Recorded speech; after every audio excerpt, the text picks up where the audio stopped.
Hello, मी शर्मिला. माझ्या शर्मिलाज lifestyle या YouTube चॅनेलमध्ये माझ्या सगळ्या गोड यूट्यूब फॅमिलीचं, ताईंचं, दादांचं अगदी मनापासून स्वागत करते. सर्वांना सर्वप्रथम श्री स्वामी समर्थ. आणि बघा, तुम्ही कालच्या व्हिडिओला जे मला प्रेम दिलं त्याबद्दल देखील तुमची हृदयातून खूप सारी आभारी आहे. आणि आत्ताचं जे हे माझे रुटीन आहे, व्हिडिओ मी तुमच्यासोबत शेअर करते, तर तो संध्याकाळी 5:30 वाजल्यापासूनचा टायमिंग आहे. तर आता मी संध्याकाळी ज्या ज्या गोष्टी करणार आहे किंवा जेवण वगैरे बनवणार आहे, तर ते मी तुमच्यासोबत सगळं शेअर करणार आहे. तर तुम्ही म्हणाल, इकडे ताई तुझं काय चाललं आहे? तर हो बघा, इकडे हे जे ग्रेप्स होते तर ते सकाळी आणलेले होते मार्केटमधून. ते मी स्वच्छ धुवून दिवसभर फॅनखाली सुकवून घेतले. कारण बघा, मोठी माणसं असतात, ती कोणतं फ्रूट्स वगैरे खाताना व्यवस्थित धुवूनच खातात ना. पण घरात जर तुमच्या लहान मुलं असतील तर ही काळजी घेणं खूप आवश्यक आहे. कारण बघा, ज्या द्राक्षाच्या बागा असतात त्याच्यावरती विविध प्रकारची औषधांची फवारणी केलेली असते किंवा ते मार्केटमध्ये पाठवताना, पॅकिंग करताना तो माल खराब होऊ नये त्यासाठी देखील वेगवेगळ्या पद्धतीची त्याच्यावरती औषधं फवारली जातात. आणि मुलं काय करतात, पटकन फ्रीजमधून काढतात आणि ते खातात. त्यामुळे आपणच अशी काळजी घेतली तर काय चुकीचं आहे? तर थोडा आपल्याला त्रास होतो, पण असो, मुलांसाठी तेवढं करणं गरजेचंच आहे. तर बघा, उन्हाळा आला की आपल्या शरीराला पाण्याची गरज खूप असते आणि उन्हाळ्यामध्ये जेवण तर काही जात नाही, सारखं पाणी प्यावं असं वाटतं.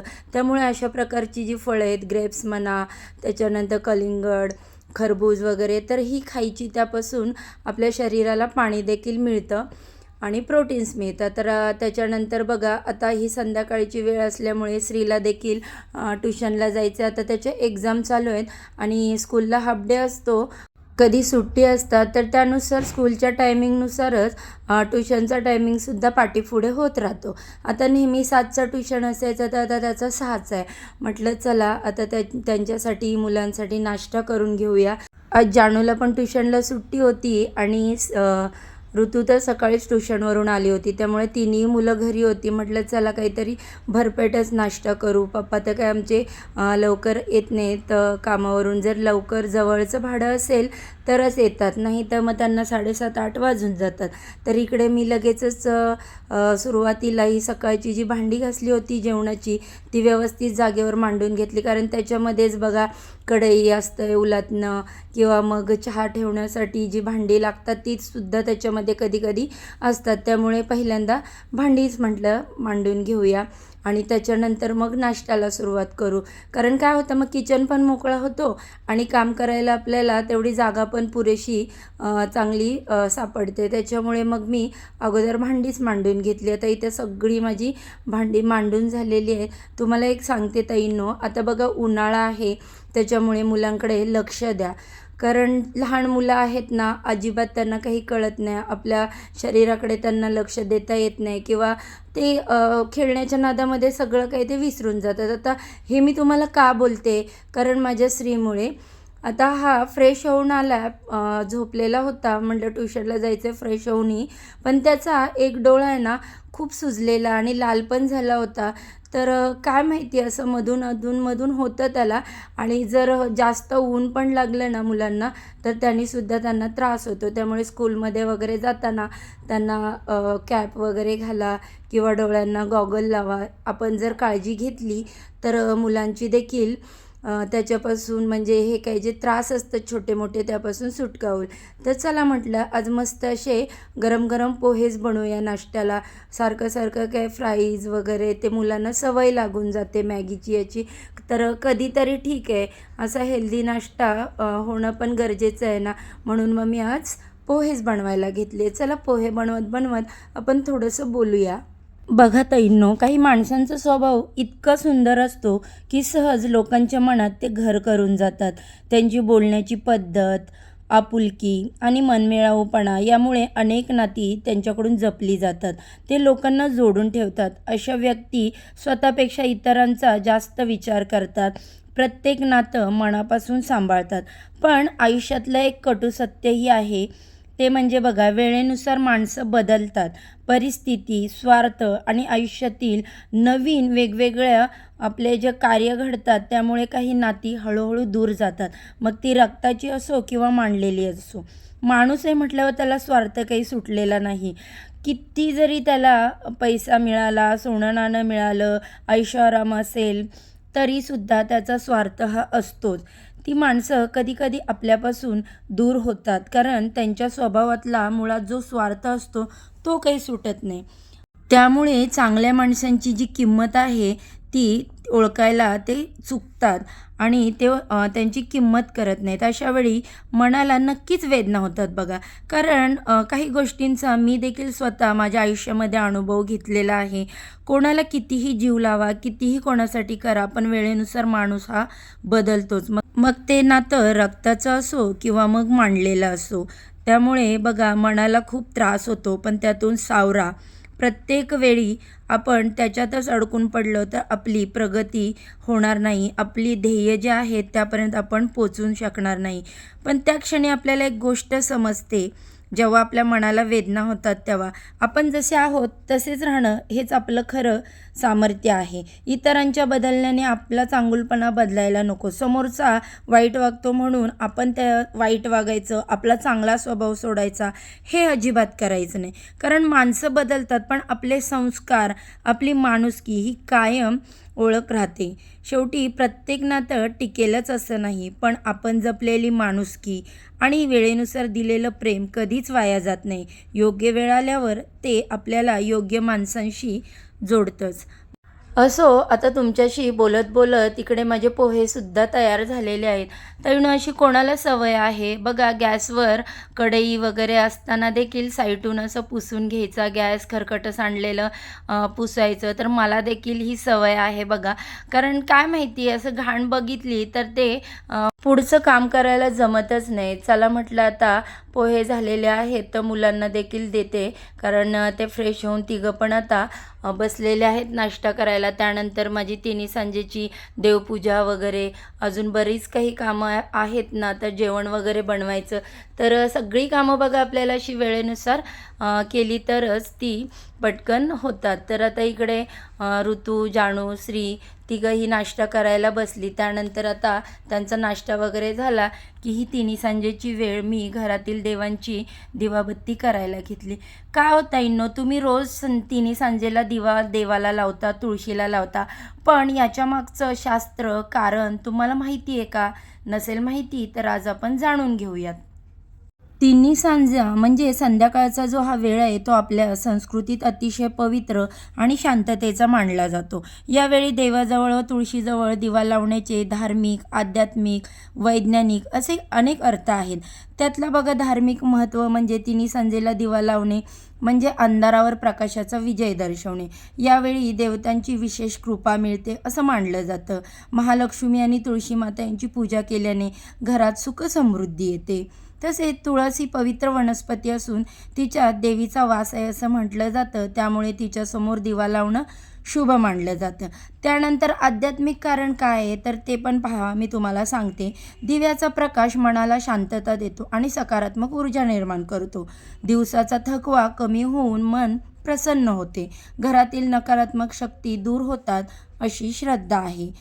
त्यानंतर बघा, आपण वैज्ञानिक दृष्टिकोन यामागचा काय आहे ते देखील पाहूया. संध्याकाळी वातावरणात बदल होतो, त्यावेळी दिवा तेलाचा लावा किंवा तुपाचा, त्यामुळे सौम्य प्रकाश व ऊब मिळते. तुळशीजवळ दिवा लावल्याने तिच्या आजूबाजूचे वातावरण शुद्ध राहते आणि तुळशीमध्ये नैसर्गिक औषधी गुणधर्म असतात. त्यानंतर बघा, पारंपरिक समज काय आहे तिन्ही सांजेला दिवा लावण्याचा, तर संध्याकाळी दिवा लावल्याने घरात लक्ष्मीचा वास होतो. त्यांच्या घरी नियमित दिवा लावला जातो त्या घरात शांती आणि आनंद टिकतो असं मानलं जातं. थोडक्यात काय, तर तिन्ही सांजेला देवाजवळ आणि तुळशीजवळ दिवा लावणे ही केवळ परंपरा नसून मन, शांती, सकारात्मकता आणि समृद्धी ही खूप महत्त्वाचे मानले जाते. त्यामुळे बघा, तिन्ही सांजेला न चुकता रोज आपल्या घरामध्ये दिवा देवाजवळ लावावा, तुळशीजवळ, आपल्या मुख्य उंबरठ्यावर. त्याचबरोबर बघा मी इकडे कापूर देखील जाळते. तर रोज संध्याकाळी तिन्ही सांजेच्या वेळी 2 कापराच्या वड्या, 2 लवंगा आणि 2 विलायची नक्की तुम्ही बघा उंबरठ्यावरती जाळा आणि त्यामुळे तुमच्या आयुष्यामध्ये काय पॉझिटिव्ह बदल घडून येतात ते तुम्हीच नक्की पहा आणि मला देखील सांगा. तर आता इकडे तुळशीची, उंबरठ्याची पूजा झालेली आहे. दिवा वगैरे लावून झाला. त्यानंतर आता म्हटलं चला स्वयंपाकाला लागूया. आज आहे मंगळवार आणि मंगळवार हा कुलदेवीचा वार मानला जातो आणि बघा चैत्र नवरात्र देखील चालू आहे. तर म्हटलं चला आज देवीला नैवेद्य काहीतरी गोडाधोडाचं करूया, म्हणून इथे सगळ्यात पहिल्यांदा मी अगोदर कुकर लावून घेते. नैवेद्य म्हटलं की डाळ भात हा आलाच. कोणत्याही आपण नैवेद्य करू, पुरणपोळी असो बाकी काही असो, तरी डाळ भात हा नैवेद्य असतोच आणि मेथीची भाजी हा नैवेद्यामध्ये प्रमुख पदार्थ मानला जातो. आता इथे मी काय करते की कोथिंबीर नीट केली की प्लॅस्टिकच्या पिशवीमध्ये ठेवते आणि रोज वापरण्यासाठी असा डब्बा केलेला आहे. तर त्याच्यामध्ये मिरची, कोथिंबीर आणि कढीपत्ता एकत्रच काढते, म्हणजे ते आपल्याला एका वेळी डब्बा काढला की ठीक. बघा मी कुकर अगोदर लावला होता, पण डाळीमध्ये हिंग घातला आणि टोमॅटो घालायला विसरली, मिरची घातली, त्याच्यानंतर पुन्हा कुकर खोलला, पुन्हा आली ते टोमॅटो टाकून लावला. तर इथे बघा आज सीझनचा आंबा जो आहे पहिला, तर त्याचा पहिला आंबरस मी बनवत आहे आणि पहिला आंबरस देवीसाठी नैवेद्य. त्याच्यानंतर बघा आता 2 महिने तर कंटिन्यू आंब्याचा सीझन चालू असला की घरामध्ये आंबरस वेगवेगळे पदार्थ बनवले जातात. तर अशा पद्धतीने मी मिक्सरला फिरवून घेतला आंबे, त्याच्यामध्ये वेलची पावडर, साखर वगैरे घालून साईडला ठेवलं. नंतर ते फ्रीजला थंड करायला ठेवून देणार आहे, कारण मला त्याच्यामध्ये दूध अजून मिक्स करायचं होतं, पण दूध गरम असल्यामुळे मी ते जरा साईडला ठेवून दिलं.